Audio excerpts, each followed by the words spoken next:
Hello students. So let us conclude our discussion on vector analysis with some useful identities that are frequently used in the analysis of vector fields.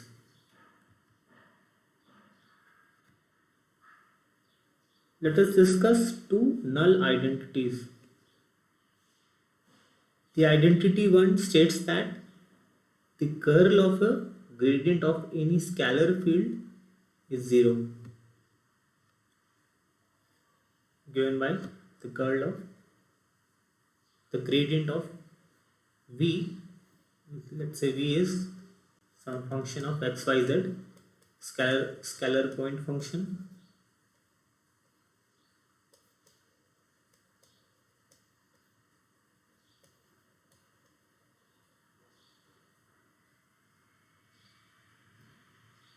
Since we are talking about gradient, as we know, the directional derivative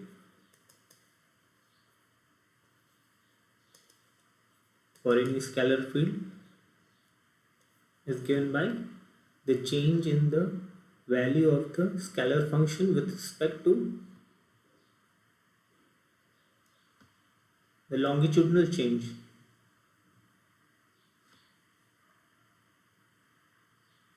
Is given by the dot product of the gradient of the field with respect to the direction along which we are interested to find the change of the scalar field, which is called the directional derivative. Rewriting this equation, now as we see, this is an exact differential.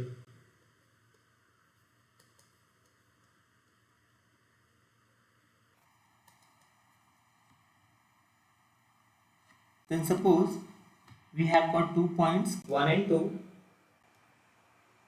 Let us, if we try to calculate the change in value of the potential moving along the path 1 to 2, and let's say, and we come back to the original point. Since the change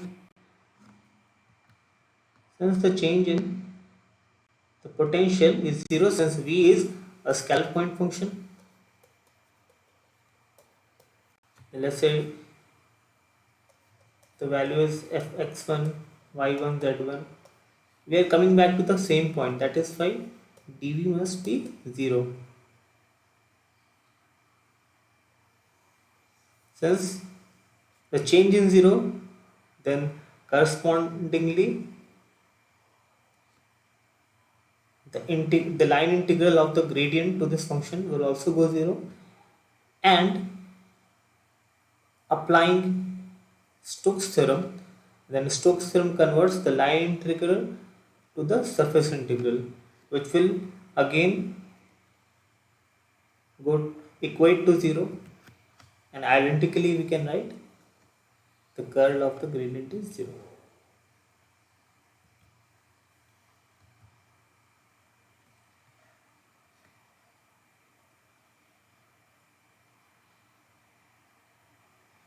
Now we can also write a converse statement about this identity. It states that if any vector is curl free, then it can be expressed as a gradient of scalar field. That means we have any field f, if its curl is 0, then that simply means that field can be represented as a curl of any scalar field, not curl, gradient.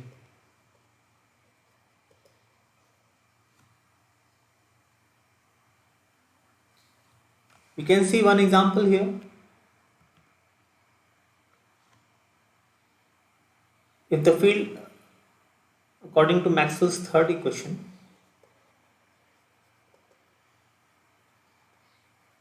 or you can also call it as a curl equation,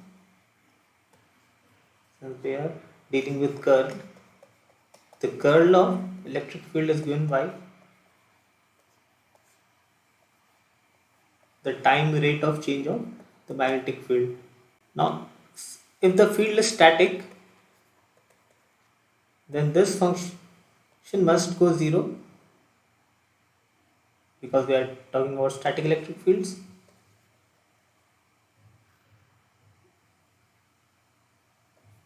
That means static electric field means the electric field only varies with respect to the space coordinates. It is not a function of the time coordinate. Since the curl of electric field is 0, it can be represented as a gradient of potential.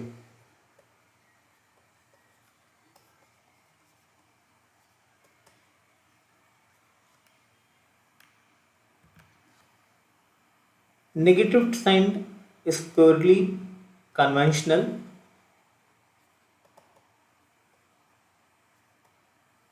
since electric field is a decaying field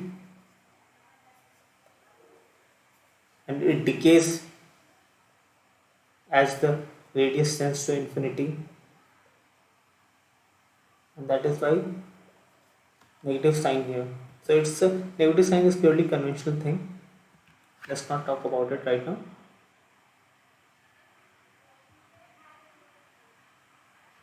The next point to discuss is conservative vector field. Now, as we know, the curl of a vector field is 0, then this vector field can be represented as a gradient of any scalar field. Similarly, and that field is also known as a conservative field.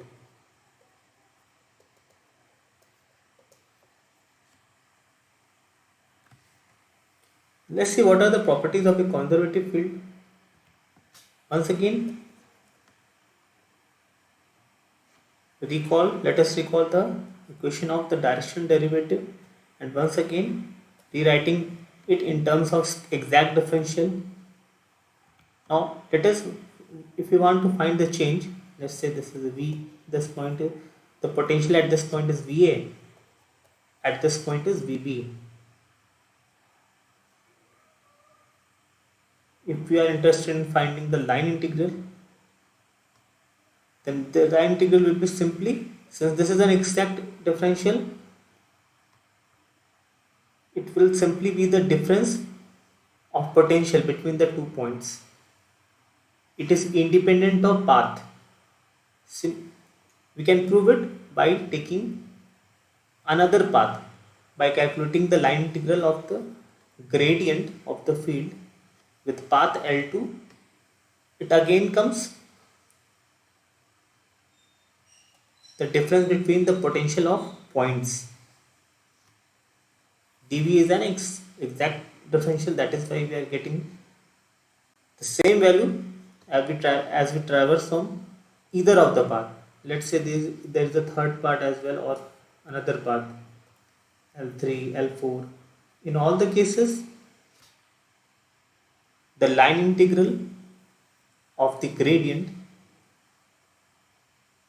will only depend on the difference of the potential between 2 points. Path independence, the conservative field, or you can say the line integral of the conservative field is path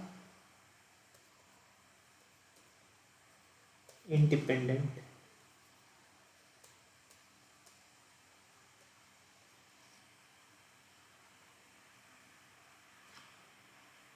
And suppose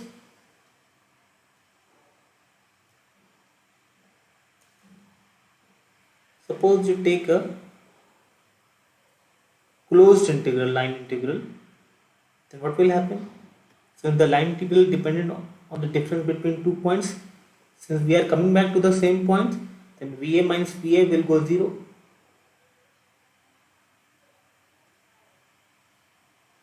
And we can also say for any conservative field, its closed line integral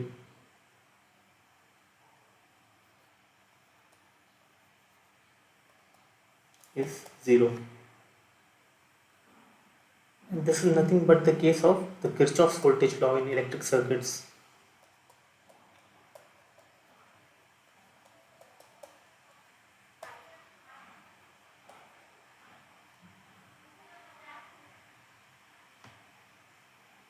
As you see,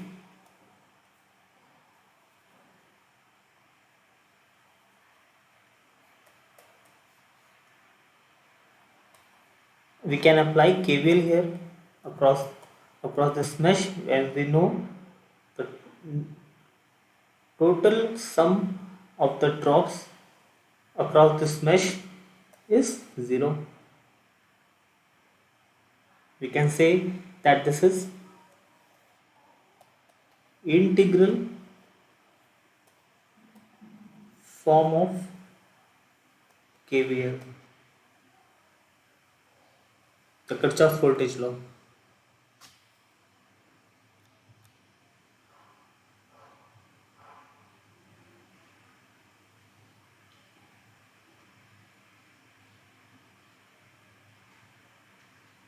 Now, as you know, by the concept of electric circuits, doesn't matter what path do we traverse, either we traverse from this point over this path, or let's take another path L2,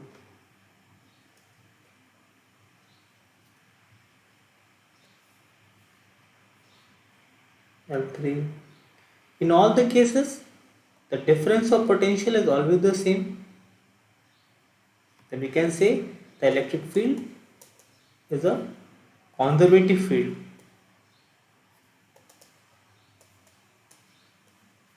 As we know, E can be represented as a gradient of potential.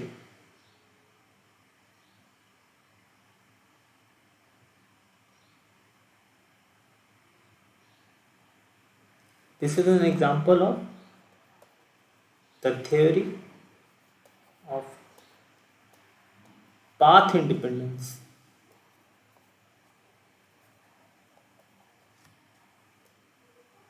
And in this case, it is the electric field, because the presence of electric field causes the flow of electrons.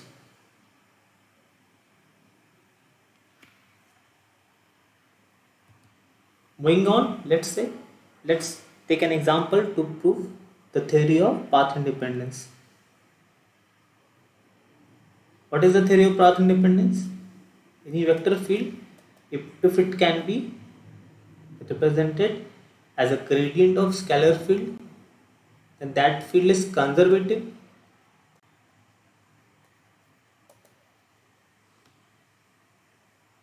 One more point about conservative field.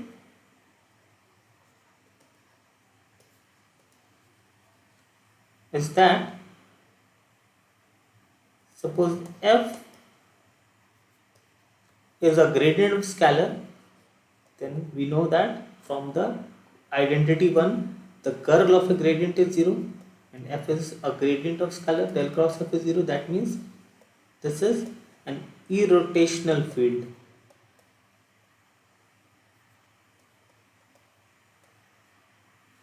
Irrotational is a mechanical analogy to the curl.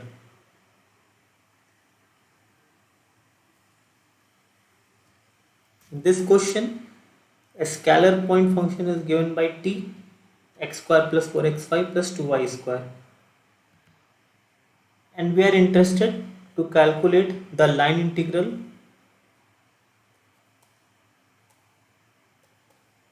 from point A to D following path 1,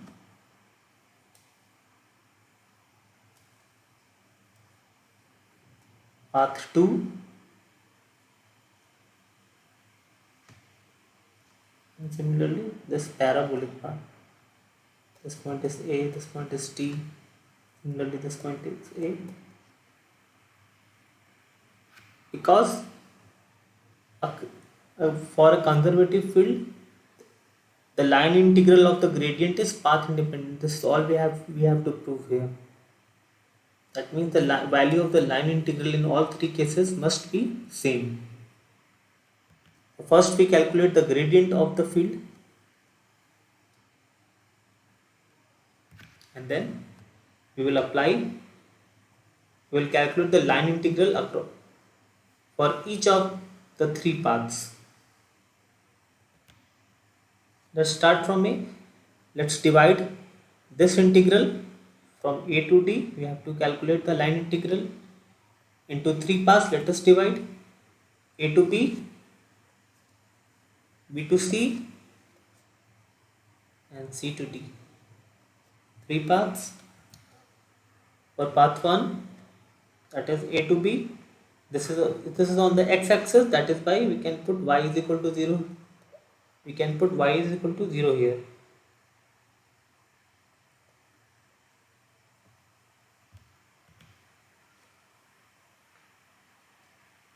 Here dl will be dx, small change will be given by dx in the direction ax.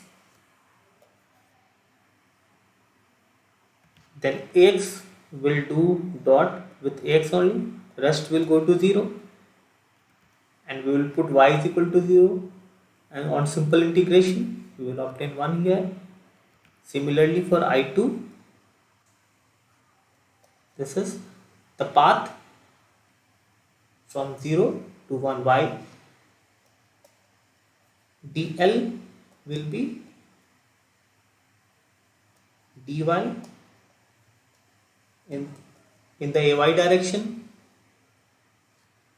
So dy will dot with ay will dot with ay only, and in this case the value of x is 1, and of course since this is xy plane, then z will be 0 here. So putting x equal to 1 and z is equal to 0, z will go 0 and x will go 1. The answer will be simply 4. We are doing integration from 0 to 1. Y is varying from 0 to 1. And similarly, over this path, here z is varying from 0 to z is equal to 1. And over this path, the value of x and y is x equal to 1, and y also has the value of 1. And of course, this is the direction, dl will be dz, az. And so it will go dot with az only. And y is equal to 1. Simple integration. It will go to adding all the integrals to get the integral I, line integral, which is a to t, its value is 7. Then in this case, the line integral for del t dot dl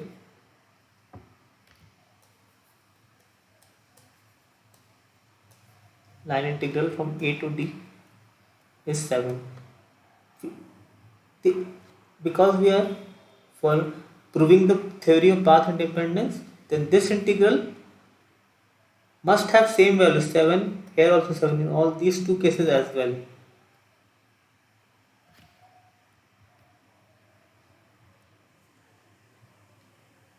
Okay, we have got the second case. In the second case, this is our first path, A to B, and then B to C, C to D. For A to B, dl will go dz in the direction az. It will dot with az, and over the x-axis, z-axis, y is equal to 0. Simply the integral will go 0. In case I2, this is the path and it lies over the xy plane. So in this case, x will go 0 here, and dl will, because the change is in the y direction, it will be dy ay. Ay will dot with ay, and putting all the values x equal to 0, we can, on simple integration, the value will be 2. Same will be the case for I3. It is in the z direction, that is where dl will be dx times of unit vector across the x direction. It will dot with x only. In this direction, the value of y is 1 at this point.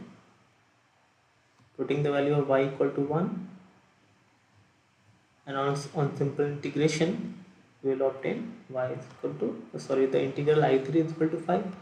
Adding all the integrals for a whole path I1, a to b, b to c, c to d, you obtain 7, which is equal to the line integral that we had obtained previously. Now for the third case, which is parabolic case, here for the parabola, that is what the equation is given by z is equal to x square and y is equal to x.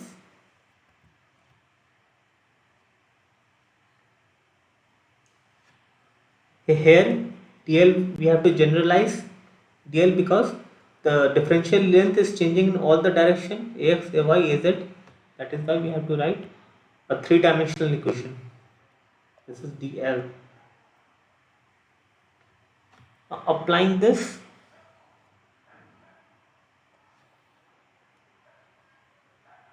applying these parameters here for the parabolic case, that is equal to x square, then dz must be 2x dz, and similarly dy is equal to dx.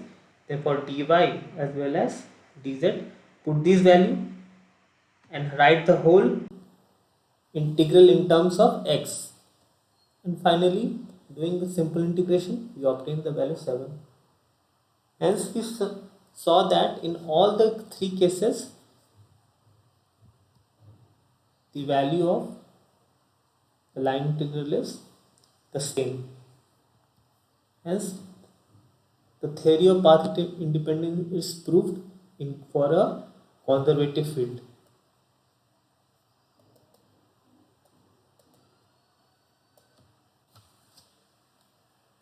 What are the properties of conservative field? Let me summarize.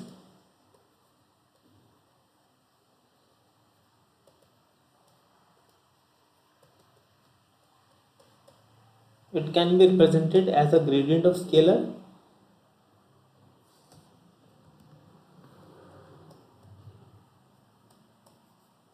First property. Second, the line integral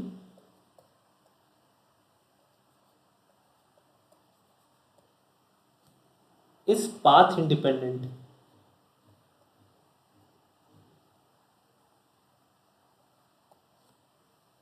And third, the closed line integral of the gradient is 0.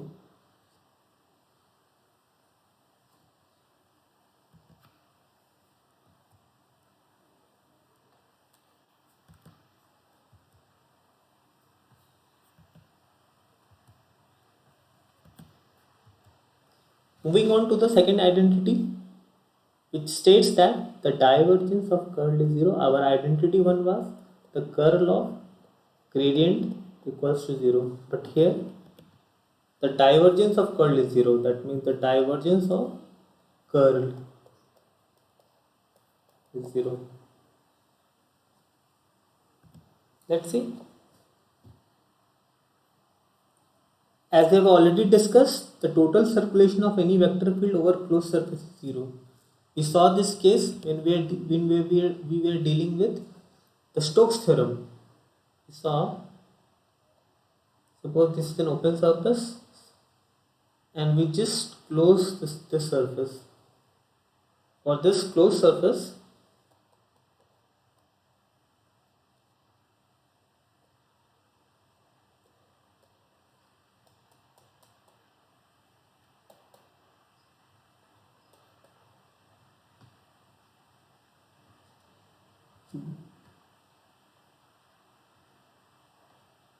the surface integral of the curl of any vector field will go 0. Then on applying divergence theorem converts the surface integral into the volume integral. Now since this is 0, then we can write identically the divergence of curl will also go 0.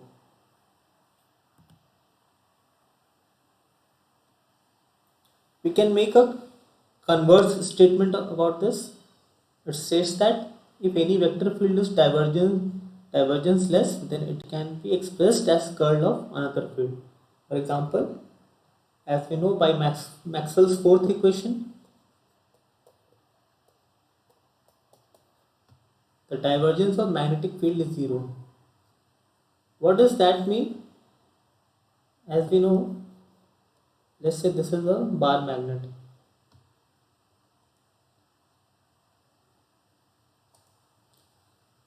Then we know that the magnetic field lines form closed loops.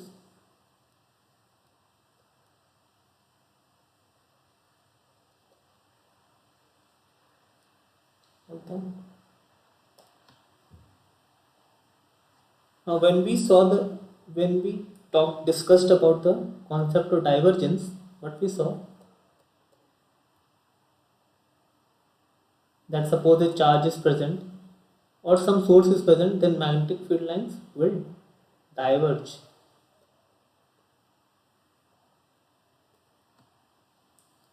But here you see that at any point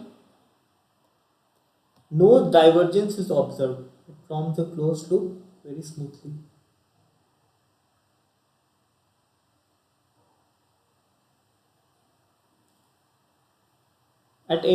You take any point, no divergence is observed. That is why we say that the divergence of magnetic field is 0. Suppose we have kept a source here, another magnet here. Then also the net divergence would have gone 0. The reason is that it's a magnetic dipole.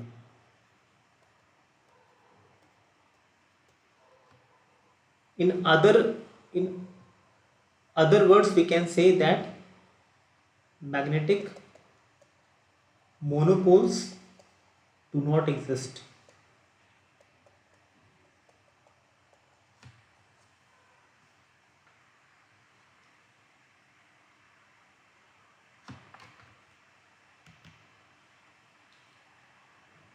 And since the divergence of magnetic field is 0, then by using this identity, we can say that the magnetic field can be represented as a curl of another vector field.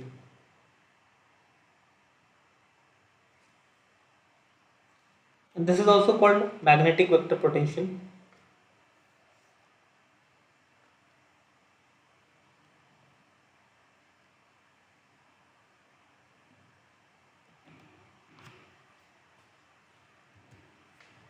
And let us summarize both of these identities, very important. First is the curl of gradient is 0.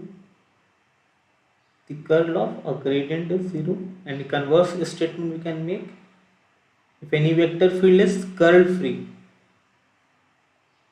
then it can be expressed as a gradient of scalar field. If del f is 0, then we can represent f as a curl of any scalar field. That means this statement implies this statement about f. And similarly for identity 2, the divergence of curl of vector field is 0. We can make a converse statement that if any vector field is divergenceless, if this is some kind of vector field which is divergence divergence less, then it can be expressed as curl of another field. And G can be represented as the curl of another field F, vector field F.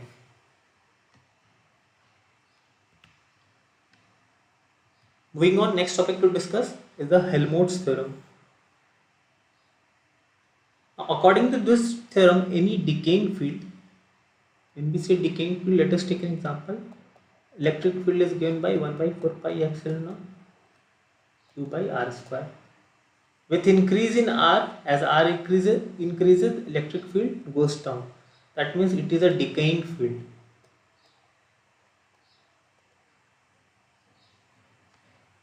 Now this theorem states that, now we had studied a curl field. We have discussed about a curl field.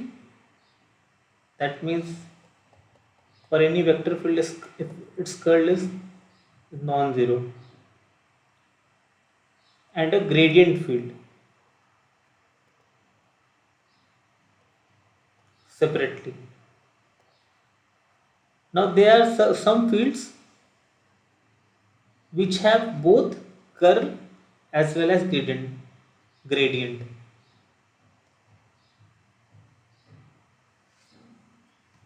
Then such fields that are decaying in nature can be determined uniquely if its divergence and curl are known everywhere with a given boundary condition. This is similar to solving differential equations. When we solve differential equations, we have certain boundary conditions like y0 is equal to 1. If you are solving some function, y is a function of x, then let's say y0 is equal to 1. These are some boundary conditions when we solve a differential equation. This is the case. This is del curl of A and the gradient of V. These also form some sort of differential equations. And if boundary conditions is given, then we can completely determine that vector field. This is the Helmholtz theorem.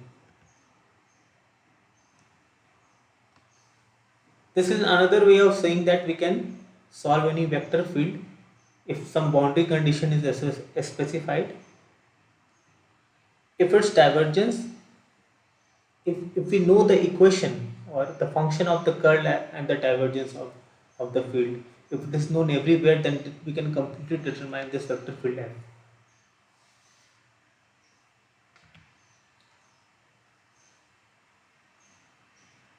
Let us see some special cases of Helmholtz theorem.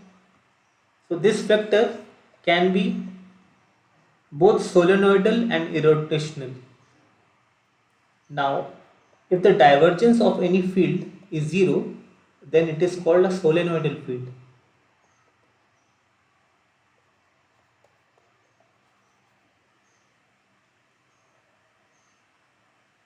Derived from the analogy of the magnetic field lines through a solenoid. This is the solenoid.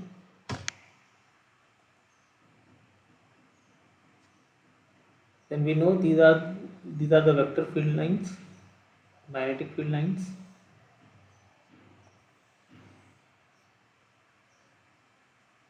Since no source is present here, that is why its divergence is zero. That is why a solenoidal field is also called divergence-less field. Irrotational means curl will be zero.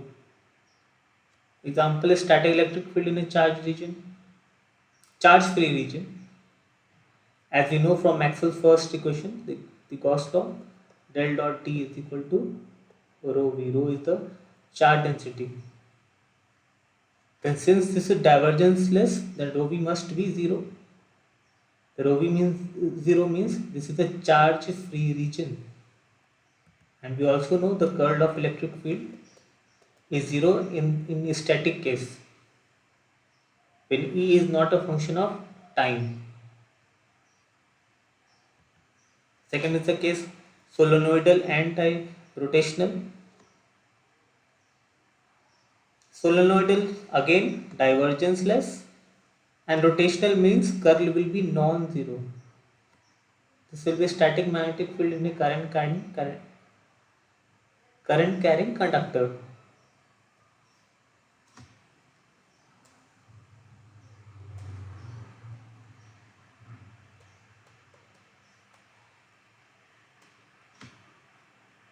And of course, for a static magnetic field, the divergence is zero. Third point, irrotational but not solenoidal. That means the divergence is non-zero. The divergence non-zero means presence of source,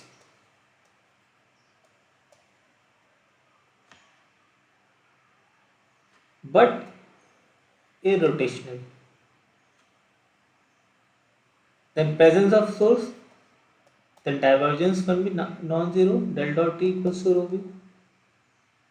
But of course, since this field is static, not time varying, that is why del cross product of T will also go zero. That is the case. A static electric field in charge region. When we say static, we simply mean a non-time varying field. Non-time varying.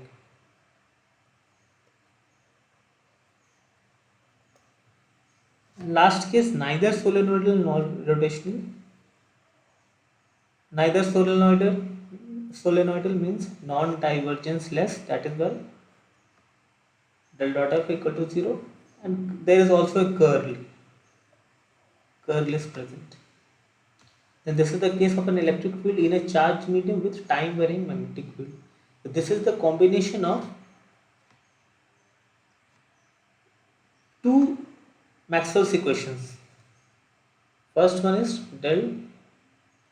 del dot B is equal to rho v, or if we write like this, del dot E equals to rho v upon epsilon naught. This is the first equation, and the third equation del cross E equals to minus dB by dt. We are talking about time varying magnetic field. If magnetic field is time varying, then its curl is also non-zero.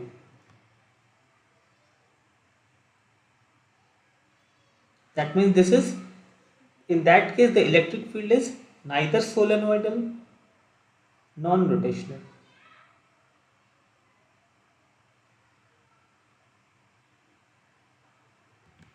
So this is all about in this lecture. Thank you.